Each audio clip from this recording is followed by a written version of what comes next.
तालिब इल्म माँ बाप, आपके लिए सलामती की दुआएं। आज मुख्तसर लेकिन बहुत अहम गुफ्तगू। अहम इसलिए कि ये हमारे यहाँ कई तरह के रंग अख्तियार किए हुए हैं। हम इसे कभी कॉम्प्लेक्स के साथ देखते हैं, कभी मज़ामत के साथ देखते हैं, कभी इसके साथ मफामत पैदा करते हैं, दोस्ताना रवैया बनाने की कोशिश करते हैं।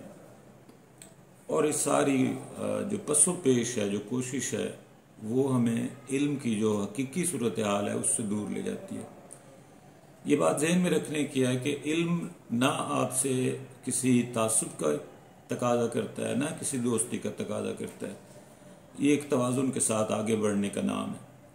इसी सिलसिले में हम मुताला करेंगे उर्दू अदब में नौबादियात और माबाद नौबादियात से क्या मुराद है। मौजू निहायत वसी है, बहुत खुला डुला है, जिस पर बहुत ज़्यादा बात की जा सकती है, क्योंकि उर्दू अदब का नौबादियाती ज़माना और माबाद नौबादियाती ज़माना बड़ा तवील है। इस पर बहुत कुछ लिखा गया। उर्दू में जो नौबादियाती निज़ाम है उस पर अशफाक सलीम मिर्ज़ा की तहरीरें खासी बेहतर हैं। और उसके बाद एमी सीजर्स जो एक ब्रिटिश राइटर हैं, अमरीकी, और वो नकात भी हैं माबाद नौबादियाती निज़ाम के तहत नौबादियाती निज़ाम के। उनकी किताब छोटी सी किताब है, फिक्शन हाउस में छापी हुई है, बड़ी अहम है। पहली बात समझने की यह है कि नौबादियात से क्या मुराद है। नौबादियात को हम कॉलोनियलिज्म कहते हैं। कॉलोनी कोई भी ऐसी जाए रिहाइश, कोई भी इंसानों के, अम्बों के, गिरोह के रहने का एक ऐसी जगह जो ख़ास मुंतज़मीन के हाथ में हो। आपके इर्द गिर्द भी कॉलोनियाँ मौजूद हैं, लेकिन ये उसका एक गैर लुग़वी पस मंज़र है। उसका जो लुग़वी तसर्रुफ़ है, या जो हम बतौर अदबी इस्तिलाह के तौर पर लेते हैं नौबादियात को, तो वो ममालिक जिन पर कोई गैर मुल्क पर आकर कब्ज़ा करें, जैसे अमेरिका पर बरतानवियों ने जाकर कब्ज़ा किया, फ्रांसीसियों ने जाकर कब्ज़ा किया, मुख्तलिफ जो लातीनी अक़वाम हैं उन्होंने अमेरिका पे कब्ज़ा किया, हिंदुस्तान पर ब्रिटिश राज ने कब्ज़ा किया, चाइना पर ब्रिटिश राज ने कब्ज़ा किया, ईरान पर ब्रिटिश राज ने कब्ज़ा किया। तो जब भी कोई बदेसी कौम, गैर मुल्की कौम किसी ज़मीन पर आकर कब्ज़ा करे और उस कब्ज़े के पस मंज़र में वहाँ की ज़मीन के जो वसाइल हैं, वहाँ के जो लोग हैं, उन्हें अपना मज़लूम या अपना महकूम बनाना हो, उन वसाइल से मुस्तफ़ीद होना हो, और फिर उस ज़मीन से फूटने वाले जो मुख्तलिफ फ़वाइद हैं उन्हें अपनी ज़मीन में ले जाना हो, तो इसको नौआबादियाती निज़ाम कहते हैं। नौआबादियाती निज़ाम में जो नौआबादकार है और जो नौआबादकार को के अंदर काम करने वाला है, उनके दरमियान हमेशा जो रिश्ता है वो हाकिम और महकूम का होगा, ताकतवर और मजलूम का होगा। यही वजह है कि हर नौआबादियात में जो गुलाम कौम है वो अपने हाकिम से ख़ास तरह की रश्क आमेज़ नफ़रत का जज्बा रखते हैं, और जो खुद नौआबादियात होती है वो उन्हें हमेशा कम तर समझते हैं। जैसे हिंदुस्तान में बरतानवियों ने हिंदुस्तानियों को खुद से कम तर समझा, लेकिन उन्होंने हिंदुस्तान की तमाम तरह अजनास, यहाँ की खेतियाँ, यहाँ की खाम माल, यहाँ का कपास, यहाँ का चावल, गन्ना, गरम मसाले, ड्राई फ्रूट्स, जो कुछ भी खुश्क मेवाजात, जो कुछ उन्हें यहाँ से मुयस्सर आ सका, उन्होंने कभी ट्रेन की पटड़ियाँ बिछाईं, कभी उन्होंने बंदरगाहें बनाई, कभी उन्होंने कोई सूरत अख्तियार की, लेकिन उनका जो बुनियादी हदफ था वो ज़्यादा से ज़्यादा सामान हिंदुस्तान की सरजमीन से बरतानिया की सरजमीन पर ले जाना था। और नौआबादियाती हमेशा आखिरकार उस ज़मीन को छोड़कर अपनी ज़मीन की तरफ वापस लौट जाते हैं। यही वो बहस है जो मुग़ल और ब्रिटिश ईरा को एक दूसरे से अलग करती है, क्योंकि उर्दू में एक बहस ये भी है कि मुसलमान भी नौआबादकार हैं हिंदुस्तान पर। तो मुसलमान दो तरह के हिंदुस्तान पर हमलावर हुए, एक सुल्तान महमूद गजनवी की तरह, शेर शाह सूरी की तरह, अहमद शाह अब्दाली की तरह, जो आए, जिन्होंने जंगो जदल की, अपने यहाँ कुछ वक्त के लिए हुक्मरान बिठाए और यहाँ से मालो असबाब समेट कर चले गए।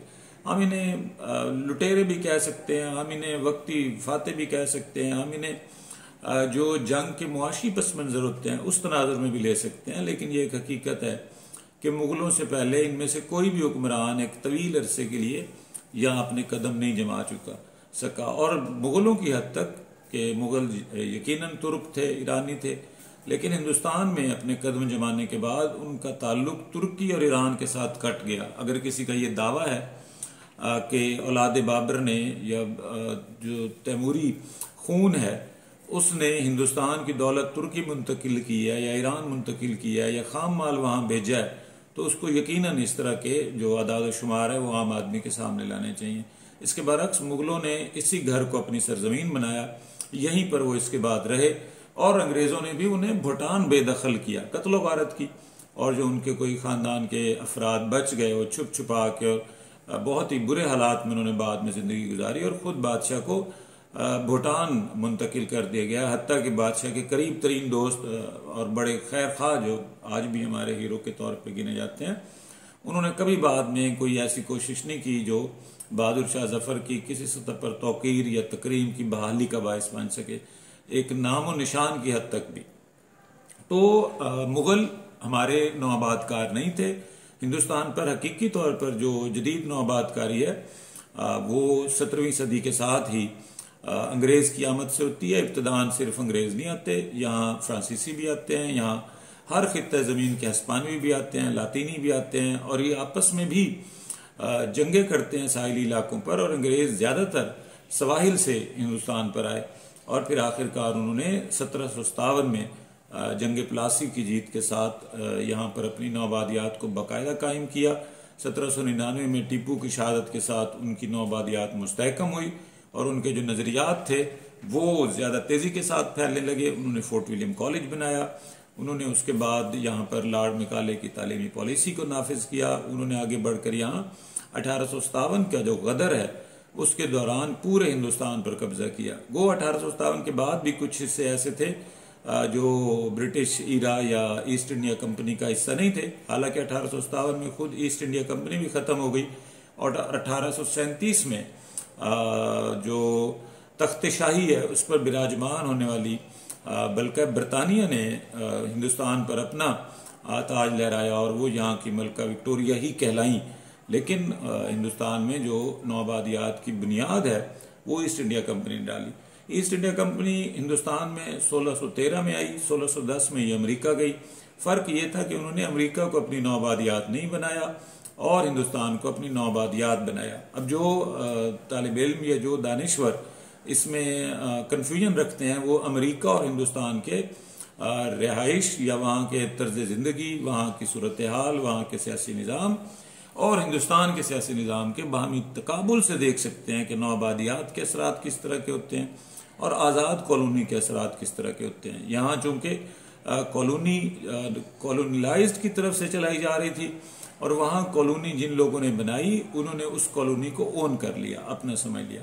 तो फोर्ट विलियम कॉलेज के आने के बाद यहाँ पर नौआबादियात के असरात बराह रास्त आना शुरू हो गए। हालांकि फोर्ट विलियम कॉलेज अंग्रेज़ जो अफसरान हैं उनकी तरबियत के लिए कायम किया गया और बड़े ही थोड़े वक्त के बाद वो ज़मीन बोस भी हो गया, क्योंकि उसका जो मकसद था वो जिस तरह से चाहते थे अंग्रेज़ शायद उस तरह से वहाँ से हासिल नहीं कर पा रहे थे। जिसके बाद 1857 में उन्होंने पूरे हिंदुस्तान पर कब्जा करने के बाद अंजुमन की बुनियाद रखी, अंजुमन अशात मतालिब मुफीदा पंजाब, जिसका मकसद भी जो अशराफिया है पंजाब की उस तक अपना असर और रसूख हासिल करना था। और इसके लिए उन्होंने मोहम्मद हुसैन आज़ाद और अल्ताफ़ हुसैन आली से मदद ली, खिदमात हासिल की और अंग्रेज़ों ने अपनी हुकूमत के बहाली के लिए, उसकी मजबूती के लिए और हिंदुस्तान में ज़्यादा गहराई तक अपनी जड़ें पेवस्त करने के लिए उलमा को या अदीबों को इस्तेमाल करने का ख्याल उनके जहन में आया। और ये हकीकत है कि उसके बाद ही हिंदुस्तान में सियासी सूरत हाल बनने लगती है, उसके बाद ही यहाँ मगरबी जो अक़वाम का तालीमी निज़ाम है वो राइज होता है। यहाँ पर निसाबी तर्ज़ जो तालीम है, टेक्स्ट बुक्स जिसे आप कहते हैं, वो शुरू होती हैं, वरना इससे पहले यहाँ धर्मशाले थे, यहाँ निजी मकतब में पढ़ाया जाता था। और इस तरह से जो एक सनदी तालीम है उसके बरक्स जो शऊरी और सकाफती तालीम है उसका रिवाज था। पहली सियासी पार्टी यहाँ 1885 में कांग्रेस बनी, जिसके बारे में गलत फहमी ये भी राइज है कि वो कोई हिंदुस्तानियों ने बनाई, ऐसा नहीं था। कांग्रेस की बुनियाद में भी दो अंग्रेज विलियम वेडरबिन और ह्यूम का बहुत ज़्यादा एक कंसर्न था। गो उनके साथ कुछ दीगर हिंदू भी शामिल थे। लेकिन विलियम की कोशिशों के बगैर कांग्रेस कयाम में आती नजर नहीं आती। इसकी तफसीलात को अलग से देखा जा सकता है। 1885 में कांग्रेस कायम हुई, जिससे हिंदुस्तान में एक नए सियासी निज़ाम को मुतारिफ कराया गया। गो ये एक सवाल अपनी जगह मौजूद है कि क्या हिंदुस्तान में उस वक्त जब ब्रिटिश ईरा जाने लगा था, यहाँ सियासी निज़ाम मुतारिफ होना चाहिए था, या यहाँ का जो कदीम तर्ज ज़िंदगी है उससे मुतारिफ कराया जाना चाहिए था। दूसरा पहलू माबाद नौआबादियात है, जिसे हम पोस्ट कॉलोनियलिज्म कहते हैं। पोस्ट कॉलोनियलिज्म का मतलब है वो ज़माना जब किसी ज़मीन पर नौआबादियात बज़ाहिर हुक्मरान नहीं होता, लेकिन उसने वहाँ के हालात वाक़यात या वहाँ की मईशत पर अपना कब्जा जमाया होता है। पाकिस्तान को, इराक को, अफगानिस्तान को इस वक्त अमरीकी नौआबादियात कहा जाता है। आप जानते हैं 1991 में रशिया टूटा, 1947 में ब्रिटिश ईरा से मुसलमान पाकिस्तान आज़ाद हुआ, 1948 में चाइना आज़ाद हुआ। तो उसके बाद की जो सूरत हाल है वो पोस्ट कॉलोनियल सूरत हाल है। इसे माबाद नौआबादियाती भी कहते हैं, इसे पस नौआबादियाती भी कहते हैं, इसे रद नौआबादियाती भी कहते हैं। इसका एक और पहलू भी लिया जाता है माबाद नौआबादियात का। वो पहलू ये है कि कोई भी नकाद जो नौआबादियाती ज़माने में लिखा गया अदब है, यानी गालिब के अदब को, मीर के अदब को, मोहम्मद हुसैन आज़ाद के अदब को, अल्ताफ़ हुसैन अली के अदब को, सर सैयद अहमद खान के अदब को, अकबर इलाहाबादी के अदब को, मोमिन खान मोमिन, डिप्टी नज़ीर अहमद के अदब को, इन असूलों पर जांचे कि उनका अदब अपने ज़माने में नौआबादकारों के साथ क्या रवैया रखता है। अब चूंकि नौआबादकार अंग्रेज़ है तो उन्होंने अंग्रेज़ को किस तरह देखा है, अपने दोस्त के तौर पे देखा है, अपने दुश्मन के तौर पे देखा है, अपने आका के तौर पे देखा है, अपने बराबर उन्हें कोई हैसियत देकर देखा है, उनके तालीमी निज़ाम को किस तरह देखा है, उनके लिबास, अतवार, रहन सहन, उनकी ज़िंदगी के मुख्तलिफ पहलुओं को किस तरह से देखा है। जब भी कोई नकाद इस तरह से चीज़ों का मुतालिया करेगा तो उसे माबाद नौआबादियाती नकाद कहेंगे। इसमें एक तीसरी कैफियत भी है।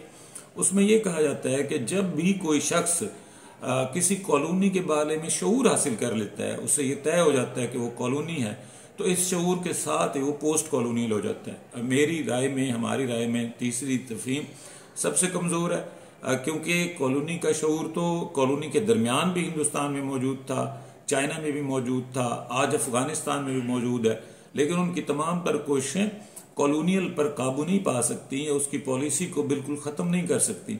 लिहाजा कॉलोनियल की पॉलिसी का जायज़ा लेना, कॉलोनियल के जो असरात हैं उनका जायज़ा लेना, उसके मुआशी पॉलिसियों को जांचना, तालीमी पॉलिसियों को जांचना, उसके मकामी सियासत पर असरात का होना, उसके मकामी अदब पर असरात का होना। और जैसे हमने आपको हिंदुस्तान में ब्रिटिश ईरा जो है या ब्रिटिश जो नौआबादियात है, कॉलोनियलिज्म है, उसके दरमियान चीज़ें कुछ जस्ता जस्ता बताई।